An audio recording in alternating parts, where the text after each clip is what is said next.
ito na yung movie na inaabangan nyo. Anna Kendrick, ay nalimutan ko yung pangalan, basta ito yung kay Keanu Reeves. Tapos yung sa isa, si Batman naman kasama niya dito, siya rin yun. Yun dun sa two girls na tapos may isang tao.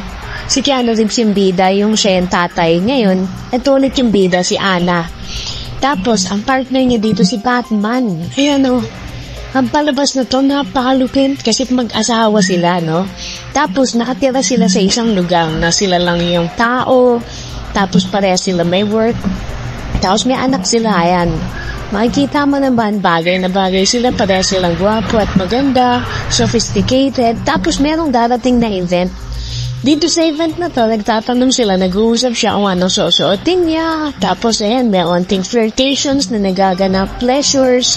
Lahat yan, solid. Pero panoorin niyo, gusto kong papanoorin ito. Ngayon, nakita niyo, pumunta na sila sa event. Yan yung event na maraming kakilala yung lalaki. Tapos itong babae, all of the sudden, lahat yan, medyo kakilala niya rin kasi mga tropa yan nung lalaki. Tapos, halos lahat sila peers talaga. Doon sila magkakilala. Ayun, tapos nakipagaligan siya.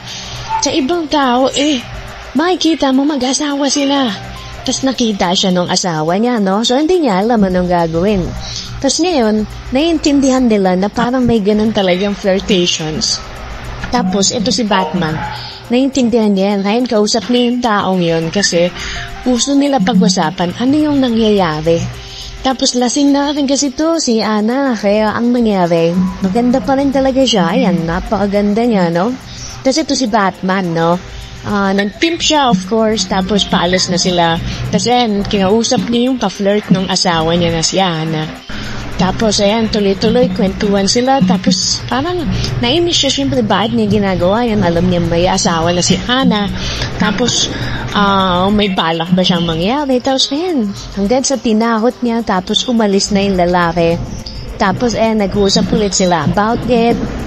Tapos, gusto pala ni Anna si Batman. Tapos, ayan, nagbibigay na sila ng flirt again. Tapos, umuwi na sila. Ayan yung nani nila. Tapos, ayan na yung flirtations na naman nila kasi gabi na Tapos, pareha sila nakainom. Tapos, yung si Anna, laging may kausap kanina. Siyempre, ayan, minasage tuloy. Kahit siguro ako, mamassage ko yan yung asawa ko, ganun talaga Pero, ayan, another movie. Di pala, sorry. So, tuloy-tuloy lang natin, no? Kasi ito, natapos uli yung party, natapos yung event. Ayan, nagkaroon sila ng hinahatid niya yung anak niya sa school. Tapos nagkwentuhan sila ulit ng lalaki. Tapos nag-away sila kasi dahil sa jealousy. Tapos ngayon pinadala niya yung lalaki sa bahay. Inimbitahan ng lalaki kasi bakit hindi, di ba?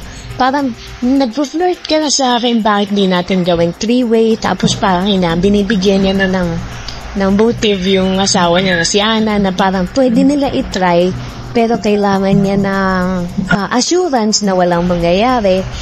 Tapos, tuloy-tuloy lang yung movie, lagi silang ganyan.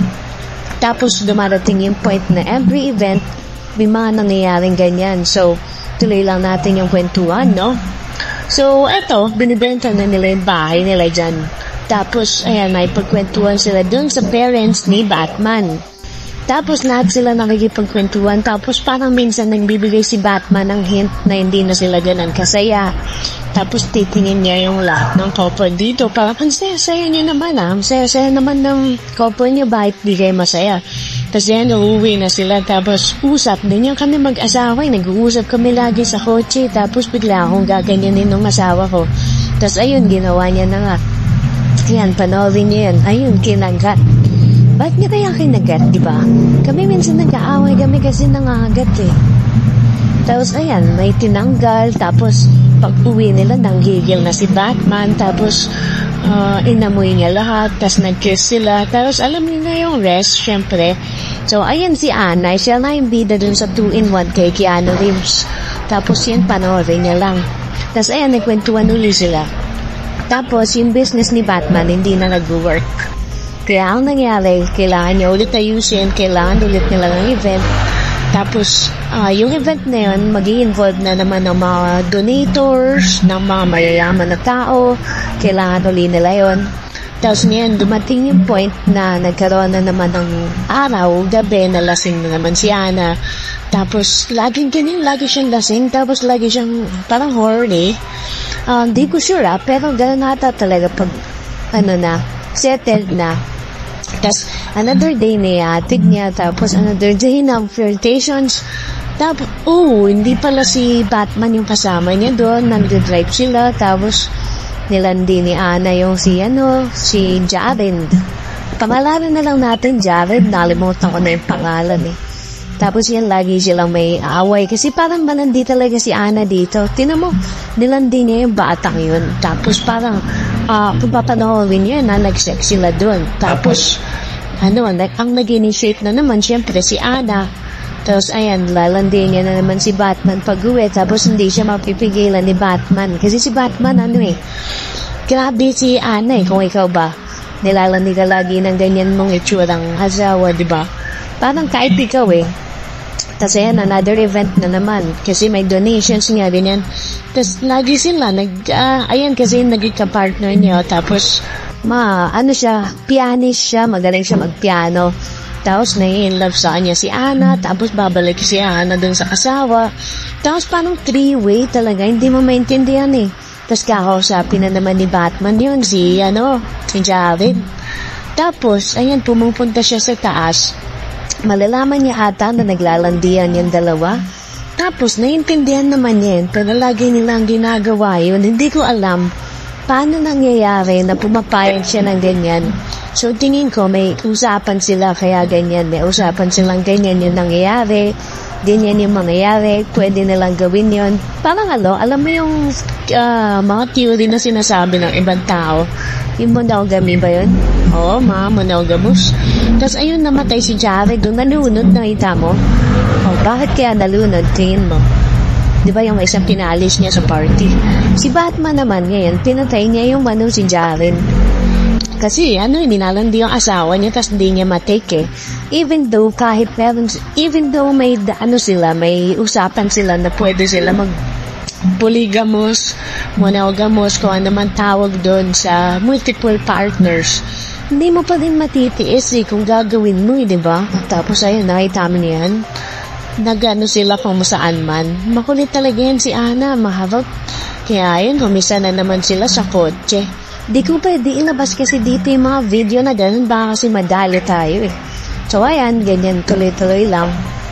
Tapos may videos, tapos laging hahanap ulit siya ng bagong kapartner, tapos magkakaroon ulit sila donations. Pero ako talaga, ang pinantao talaga sa movie to, yung mga sex scenes, of course. Kasi straight guy, tapos nalaman ko may bagong movie si Ana. Sabi ko, I'm gonna watch that. Sipin mo siya yung bida dun sa 2-in-1, tapos grabe yung video scenes nila dun. Tapos kung mapapanood niya yung video nun, madadownload niya yung uncut. Meron dun uncut talaga, as in walang tinanggal na scenes, pinakita lahat. Ganyan din yun. So, dinownload ko agad yan. Kung muna, papanoorin ko dun sa sine. Kaso, siyempre busy tayo sa work So, nagbayad ako sa Netflix ba siya or sa HBO. Basta nag-download ako ng application tapos binayaran ko yung application tapos pinanood ko yan. So, balik tayo sa movie. Ayan, may bago na naman siya napupusuhan si Ana. Laging ganun yung scenario. Laging polygamous. Lagi siyang akyat.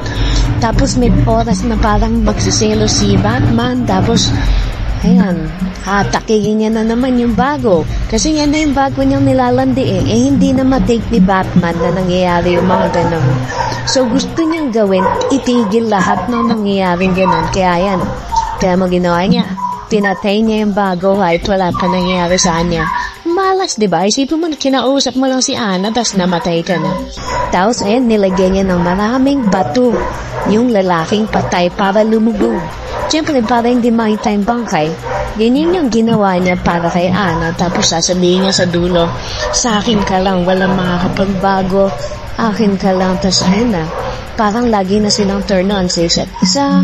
Parang nabalik na yung sex drive nila. Tapos parang, after nung lahat ng yon, mas lalo nagpamahal si Batman kay Ana na parang, ganyan, hindi niya gagawin yan, hindi niya mangyayari yan. Tapos si Anna naman, nalaman niya na pinatay ni Batman lahat ng nakalaguyo niya, kaya parang mas minahal niya na. So parang may pagkasik yung relationship nila. Pero okay lang yun, ganun talaga. Maraming ganyan sa buong mundo. Hindi lang siya alam ng ibang tao. Tapos syempre, televised lang to, kaya ganyan. Pero ganun talaga lahat yan. Tignan mo, bumalik yung drive nila sa isa't isa, parang nanggigil sila sa isa't isa. Tapos sila na ulit, dahil na ulit yung nila relationship, tapos nagkaroon ulit sila ng anak sa dulo. Tapos tuloy-tuloy lang. Tapos ayan, pumunta siya dyan sa basement. Tapos nakita niya yung basement, nakita niya yung wallet. Tapos ayan, nalaman niya na si Batman nga ang mga bagay-bagay kung bakit nawawala yung mga tao. Tapos ayan na, parang ending ata ito, malalaman niya, tapos mamamatay si Batman. Pero di ko na ibibigay yun, di ba? Tatapusin niya naman yung palabas eh. Tapos ayan, nakakita si Batman ng ibang tao. Nakita niya na may namatay. Tapos ayun, nakita siya ng matanda, hinahabol niya. Tapos ayun, naghahabulan sila. Hanggang sa mabuamatay rin pang matandang to. Kasi ayun, disgrasya. Tapos ayan, nakabike lang siya, pero namatay pa siya. Wala, hindi mo alam. Tapos ayan na yung ending kasi ginawa nila lahat para sa pagmamahalan. And yung pagmamahalan, inintindi na lang ni Anna na hindi siya yung gumawa. Love wins talaga. Tinulungan niya pa, diba? Galing.